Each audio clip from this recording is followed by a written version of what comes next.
Welcome back to TMZ Live. We told you yesterday about Jacob Elordi and the situation he's going through with an AI deepfake. It appeared to show him in a pornographic situation. It was not him. Not him, but this has happened to Megan Thee Stallion, happened to Taylor Swift. I think the bigger issue is, and more people who are being affected by this are non-celebrities. And in fact, it happened to someone in Texas, to a young lady in Texas, and it was such a bad situation. She actually got in touch with her senator, Ted Cruz, and he did something about it in that instance, and then it inspired him to introduce some new legislation. It's called the Take It Down Act, and Senator Cruz is joining us right now to talk about that. Senator Cruz, welcome to TMZ Live. Guys, great to be with you. Thanks for having me. Thank you so much. Tell us about the situation that you had with this young lady and why you decided to introduce this legislation.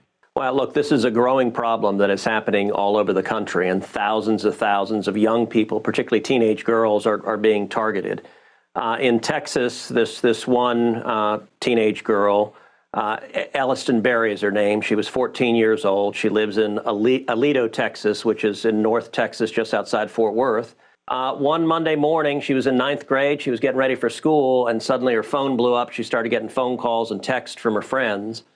It turned out another teenage boy at her school had taken a picture of her, a perfectly innocent picture, on social media, and had gone to an app and had used it to make a deep fake of her and made it appear that she was nude. And this teenage boy did this to several girls in the class. He then created fake Snapchat accounts and sent it to almost all her classmates. And so she woke up with hearing that their naked pictures being sent to her classmates in 9th grade. And you think about how hellish it is just to be a teenager anyway, to wake up with that. Elliston went in to her mom. She was in tears. She was crying. It was a horrific journey. They found the kid, and ultimately they found out who did it. He was transferred to another school, but he faced no legal penalties, no consequences. And for 9 months, Snapchat did nothing. Elliston's mom, her name is Anna McAdams, she repeatedly called, tried to contact Snapchat, saying, look, will you take this garbage down? It's not real. It's fake. It's exploiting and abusing my daughter. And Snapchat just gave her the stiff arm. I'm wondering, because a lot of people are calling for the legislation you're talking about here. But just as a practical matter, it's hard to corral the internet, and especially if it's worldwide, which it is, and there are no boundaries to it. So although I mean, personally, what I think is this is necessary, I'm wondering how effective it's going to be given the new world order with what we're seeing with AI and whatnot. Yeah, look, obviously, we're not going to prevent all bad conduct, and there's still going to be horrible things that happen. But what this bill is trying to do, and it's a bipartisan bill, I've introduced it with Amy Klobuchar, Democrat from Minnesota. We've got 12 senators, 6 Democrats, 6 Republicans, so we've got a broad coalition behind it.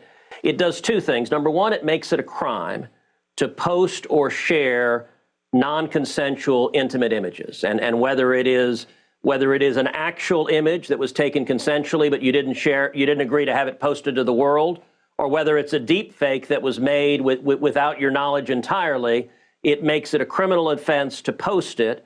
But then secondly, and this is a really important piece on the bill, it puts a legal obligation on big tech that when the victim or victim's family says, hey, these pictures are of me, they're non-consensual, that the tech company has 48 hours to take it down. And that, look, I'll tell you, with Elliston, for 9 months, the pictures were still up on Snapchat. Her mom told me that last week. And I said, what do you mean? They're still there right now? She said, yeah.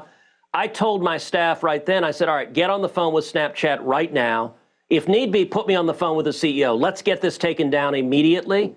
Within the hour, they pulled it down. Now, frankly, you shouldn't have to have a sitting member of Congress make a call on your behalf. The victim should have that right written into law. That's what this bill will do. They have 48 hours. If this legislation goes down, they have 48 hours to take it down. The issue becomes that even if it's up for 48 hours, other people grab it, and then it's hard to crush it. But you're right. This is a step in the right direction. Senator, we know your time is short. Before you go, I just wanted to talk to you about, I know a week from today will be the first presidential debate. You've already said clearly you are throwing your support behind Donald Trump. What do you expect to see out of this debate next week? Frankly, I think Trump's going to kick his ass. I think it's going to be... Well, we knew you were going to say that. That part we knew.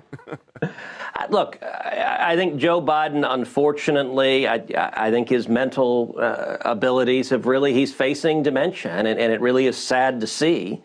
I've known Biden for over a decade, and he's not, when I was elected 12 years ago, Joe Biden was vice president. He swore me in.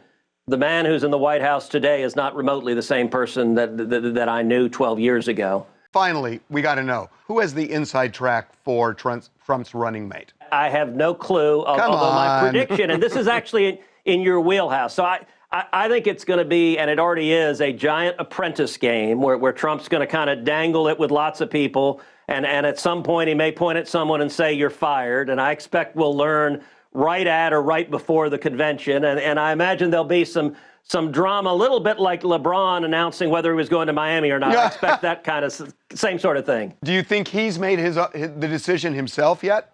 I genuinely don't know. I saw him last week. He came and had lunch with all the Senate Republicans, but we didn't get into that at all. He made a point.